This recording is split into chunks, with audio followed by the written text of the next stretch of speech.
সোমবার বহরমপুরে পালিত হল বিজয় উৎসব। বিজয় উৎসবে সামিল হন কংগ্রেসের প্রাক্তন সাংসদ শ্রী অধীর রঞ্জন চৌধুরী। বহরমপুরে ব্যারাক স্কয়ার ময়দান সংলগ্ন মোড়ে শহীদ বেদিতে মাল্যদান করেন Shri Adhir Chowdhury. Murshidabad ex serviceman welfare অ্যাসোসিয়েশনের উদ্যোগে এই বিজয় উৎসবের আয়োজন করা হয়। অধীর চৌধুরী বলেন, বিজয় দিবস পালনে অনীহা ইচ্ছা করে তৈরি করা হচ্ছে। বাংলাদেশের বর্তমান সরকার বিজয় দিবসকে স্বীকৃতি দিতে চায় না, কারণ তারা পাকিস্তানের দালালি করছে।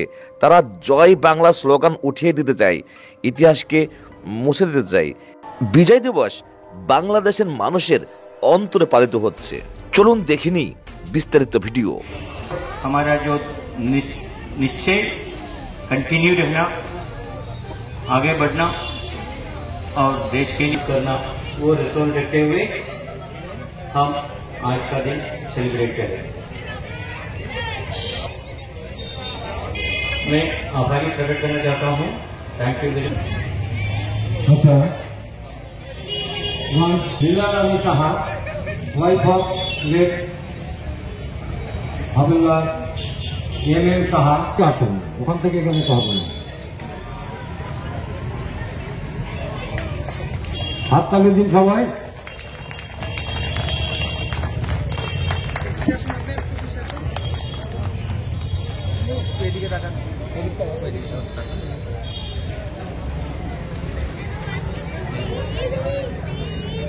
ধন্যবাদ। মূল্যবান সময়কে উপেক্ষা করে আজকের এই অনুষ্ঠানে এসে হাজির হয়েছেন, অনুষ্ঠানকে সাফল্যমণ্ডিত করেছেন। আমাদের মধ্যে অধীর রঞ্জন চৌধুরী মহাশয় পৌঁছে গেছেন।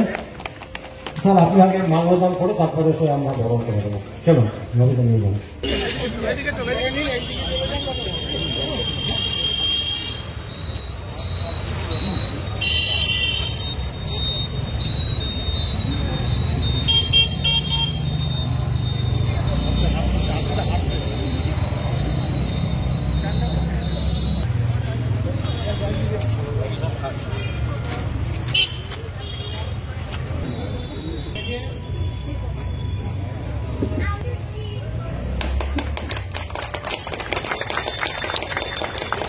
আজাদ সাহেবকে বলছি স্যার, ছোট্ট করে কিছু বলার জন্য। আজকে ওয়েলফেয়ার অ্যাসোসিয়েশন তরফ থেকে যে ডাকা হয়েছে, কি বলা হয়েছে,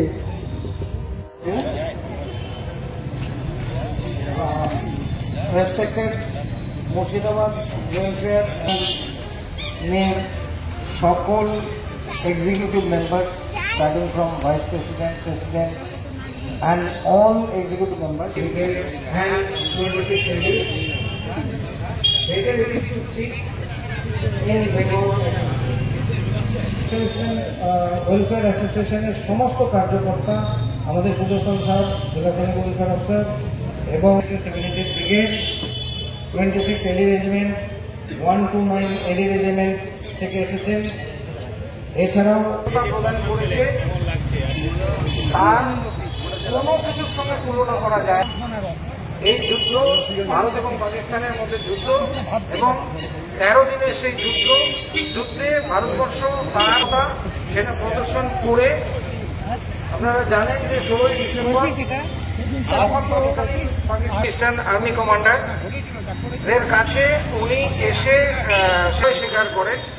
সেই স্মৃতির উদ্দেশ্যে এই 16 ডিসেম্বর তখন থেকে আজ যে কোনো লড়াইয়ে যেরকম যে পরিমাণ ক্ষতি হয়, 10,000-এর ঊর্ধ্বে সৈনিক আহত হওয়া এবং প্রচুর সেই বীরত্বের যারা ভাগিদার হয়েছিলেন, সেই সকল যুদ্ধে ছিলেন যারা, তারা হয়তো তাদের পরিবার বিজয় দিবস, সেই বিজয় দিবস পালন করতে তাদের মধ্যে অনীহা দেখা যাচ্ছে। অনীহাটা জোর করে করানো হচ্ছে। বাংলাদেশের যে আজকে সরকার, তারা বিজয় দিবসকে স্বীকৃতি দিতে চায় না, কারণ তারা পাকিস্তানের দালালি করতে চায়। তারা জয় বাংলা স্লোগানটাকে উঠিয়ে দিতে চায়। তারা বাংলাদেশের স্বাধীনতা যুদ্ধের যত রকমের চিহ্ন আজও বর্তমানে সবগুলোকে মুছে দিতে চায়, ইতিহাসকে মুছে দিতে চায়, ইতিহাসকে বিকৃত করতে চায়। বাংলাদেশের মানুষের মধ্যে সেই যে স্বাধীনতার যে ইতিহাস, সেগুলোকে বিলীন করে দিতে চায়। তাই তাদের এই ঘৃণ্য আক্রমণ হচ্ছে। বিজয় দিবস বাংলাদেশের অন্তরে পালিত হচ্ছে মানুষের। বাংলাদেশের মানুষের অন্তরে বিজয় দিবস পালিত হচ্ছে। 30 লক্ষ বাঙালিকে সেদিনকা শহীদ হতে হয়েছিল, খুন হতে হয়েছিল। 3 কোটি বাংলাদেশের মানুষকে ঘর বাড়ি ছেড়ে পালাতে হয়েছিল। সেই বাংলাদেশ ধীরে ধীরে গড়ে তোলার পর যখন বাংলাদেশ স্বয়ংসম্পূর্ণ হতে থাকে, পাকিস্তান, চীন এবং বাংলাদেশের সেদিনের যারা মৌলবাদী শক্তি, যাদের সেদিনকার পরিচয় ছিল রাজাকার, আলবাদার, সেই সমস্ত শক্তিগুলো যারা মৌলবাদী শক্তি হিসাবে সেদিনও বাংলাদেশের স্বাধীনতা বিরোধিতা করেছিল, তারা আবার আজ জেগে উঠেছে, সক্রিয় হয়ে উঠেছে। তাই এটা আমাদের জন্য চিন্তার বিষয়। বাংলাদেশের মানুষের যে সাধারণ যে মানসিকতা, বিজয় দিবস বাংলাদেশের মানুষ রাস্তায় করতে পারছে না, ভয়ে হয়তো আতঙ্কে অত্যাচারে অন্তরে তারা পালন করছে বলে আমি স্থির বিশ্বাস করি।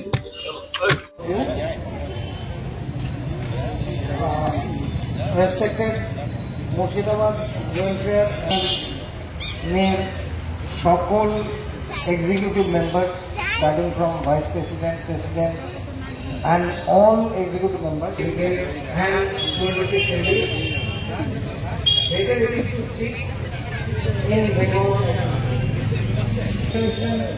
ওয়েলফেয়ার অ্যাসোসিয়েশনের সমস্ত কার্যকর্তা, আমাদের সুদর্শন স্যার জেলা সৈনিক ওয়েলফেয়ার অফিসার এবং 76 ব্রিগেড, 26 এডি রেজিমেন্ট, 129 এডি রেজিমেন্ট থেকে এসেছেন।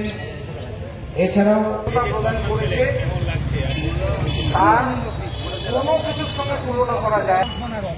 এই যুদ্ধ ভারত এবং পাকিস্তানের মধ্যে যুদ্ধ এবং 13 দিনের সেই যুদ্ধে ভারতবর্ষ তারটা সেটা প্রদর্শন করে আপনারা জানেন যে 16 ডিসেম্বর পাকিস্তান আর্মি কমান্ডার এর কাছে উনি এসে স্বীকার করে সেই স্মৃতির উদ্দেশ্যে এই 16 ডিসেম্বর তখন থেকে আজ যে কোনো লড়াইয়ে এরকম যে পরিমাণ ক্ষতি হয়, 10,000-এর ঊর্ধ্বে সৈনিক আহত হওয়া এবং প্রচুর এই বিরক্তির যারা ভাগিদার হয়েছিলেন, সেই সকল যুদ্ধে ছিলেন যারা, তারা হয়তো তাদের পরিবার करके और इस अवसर पर एक सर्विसमैन का टाइम पे हमारा जो निश्चय कंटिन्यू रहना, आगे बढ़ना और देश के लिए करना, वो रिसोल्व रखते हुए हम आज का दिन सेलिब्रेट करें। मैं आभारी प्रकट करना चाहता हूँ। Thank you very much. अच्छा, Hira Rani Saha, wife of late havildar M Saha আসেন, ওখান থেকে এখানে হবে হাততালির দিন সবাই।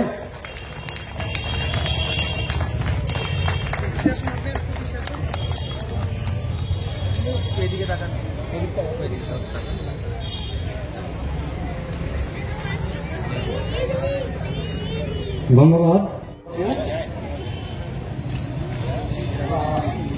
রেসপেক্টেড মুর্শিদাবাদ ওয়েলফেয়ার নেম সকল executive members starting from vice president, president and all executive members and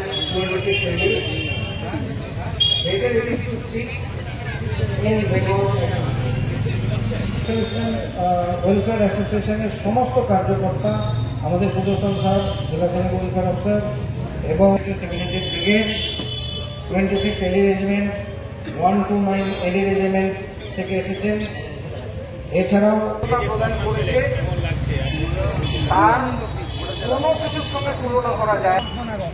এই যুদ্ধ ভারত এবং পাকিস্তানের মধ্যে যুদ্ধ এবং 13 দিনের সেই যুদ্ধে ভারতবর্ষ তারটা সেটা প্রদর্শন করে আপনারা জানেন যে 16 ডিসেম্বর পাকিস্তান আর্মি কমান্ডার এর কাছে উনি এসে স্বীকার করে সেই স্মৃতির উদ্দেশ্যে এই 16 ডিসেম্বর তখন থেকে আজ যে কোনো লড়াইয়ে এরকম যে পরিমাণ ক্ষতি হয়, 10,000-এর ঊর্ধ্বে সৈনিক আহত হওয়া এবং প্রচুর এই বিরক্তির যারা ভাগিদার হয়েছিলেন, সেই সকল যুদ্ধে ছিলেন যারা, তারা হয়তো তাদের পরিবার